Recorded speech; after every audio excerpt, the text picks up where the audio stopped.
नमस्कार, मैं हूँ doctor Divya Kumar, senior consultant obstetrics, gynaecology and infertility at Accord super speciality hospital sector 86 Greater Faridabad. आज हम एक बहुत ही इम्पॉर्टेंट और लेस नोन टॉपिक के बारे में डिस्कस करेंगे।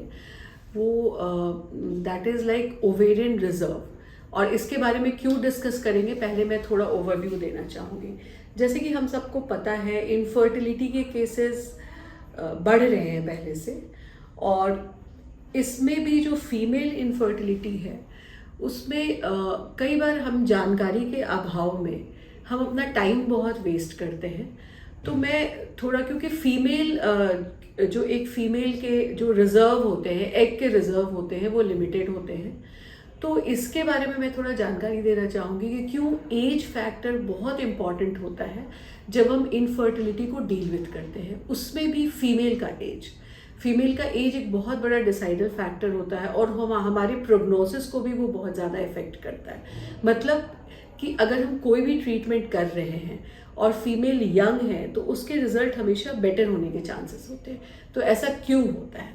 तो सबसे पहली बात, जो फीमेल और मेल में क्या डिफरेंस होता है। फीमेल में क्या होता है कि उनके जो एग्स हैं, जो एक बेबी हम बनाते हैं उसके लिए हमें एग चाहिए होता है, स्पर्म चाहिए होते हैं, और जहाँ पे वो बेबी जड़ पकड़ता है, दैट इज़ लाइक यूट्रस की जो जगह होती है वो चाहिए होती है हमें प्रॉपर। तो फीमेल में क्या होता है कि females they are born with their own set of eggs.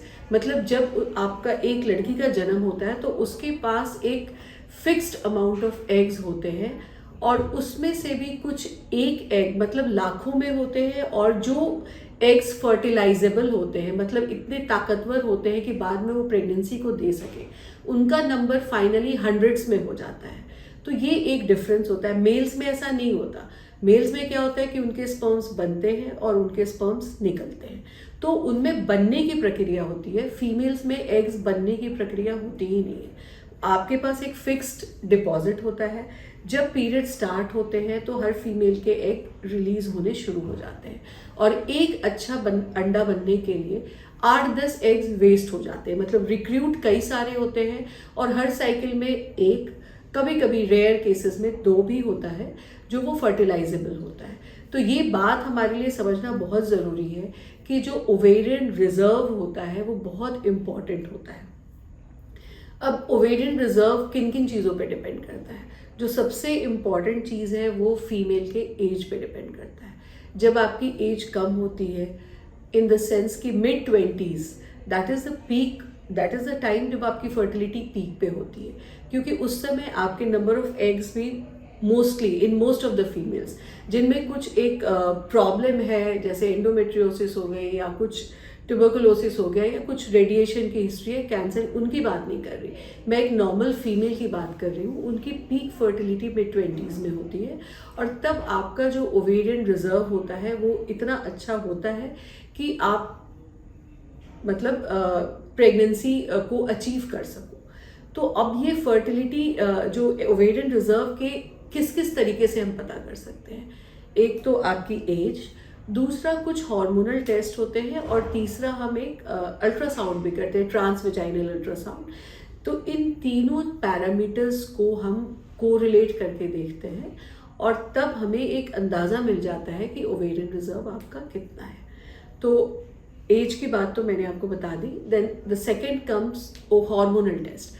Hormonal test में एक जो होता है जिसको हम AMH टेस्ट या एंटी मुलेरियन हार्मोन बोलते हैं, ये एक ब्लड टेस्ट होता है, और इसमें इम्पॉर्टेंट ये होता है कि आप जिस भी लैबोरेटरी में ये ब्लड टेस्ट करा रहे हो वहीं पे आपका सैंपल लिया जाए और उसी जगह आपके टेस्ट हो।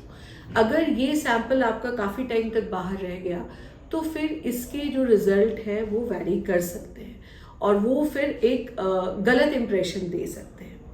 तो ये एंटी मुलेरियन हार्मोन जो टेस्ट होता है, ये आपके साइकिल के डे से इसका कोई रिलेशन नहीं होता। मतलब ये अपने पूरे आप साइकिल के दौरान किसी भी टाइम आप ये टेस्ट करा सकते हो, और इसके जो पैरामीटर्स होते हैं, यूजुअली लेस देन 1 जो है वो पुअर ओवेरियन रिजर्व को दर्शाता है, और कभी कभी इसके पैरामीटर्स बहुत हाई आ जाते हैं। तो वो यूजुअली पॉलीसिस्टिक ओवेरियन डिजीज़ या ऐसे कंडीशन में होता है। ये एक हार्मोन होता है जो आपके प्राइमोर्डियल फॉलिकल के अंदर से रिलीज होता है। तो ये एक पैरामीटर होता है जो हमें बताता है कि आपका एक्चुअल में कितना रिजर्व है। So this is one. जो सेकेंड हार्मोन जिससे हम कोरिलेट करते हैं वो FSH होता है, जिसको फॉलिकल स्टिमुलेटिंग हार्मोन बोलते हैं, और इसका टेस्ट यूजुअली पीरियड्स के सेकेंड थर्ड डे होता है। और तब हम इसके लेवल को AMH के लेवल से कोरिलेट करते हैं, आपके एज से कोरिलेट करते हैं। और तीसरी जो चीज़ होती है ट्रांस वेजाइनल सोनोग्राफी, इसको भी हम पीरियड्स के time second third day prefer करते हैं, क्योंकि ये वो टाइम होता है जब आपके ओवरीज क्वेसेंट यानी कि शांत होती है और हार्मोन्स भी आपके कम होते हैं। तो एग्जैक्ट बेसलाइन हार्मोन्स का हमें पता चलता है।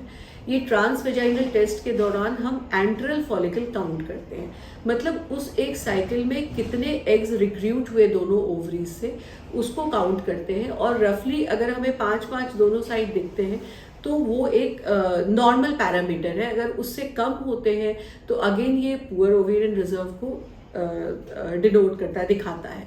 तो FSH का अगर डे 2 पे हमने FSH कराया, FSH का लेवल अगर 10 से ऊपर होता है, ये भी पुअर ओवेरियन रिजर्व को दिखाता है।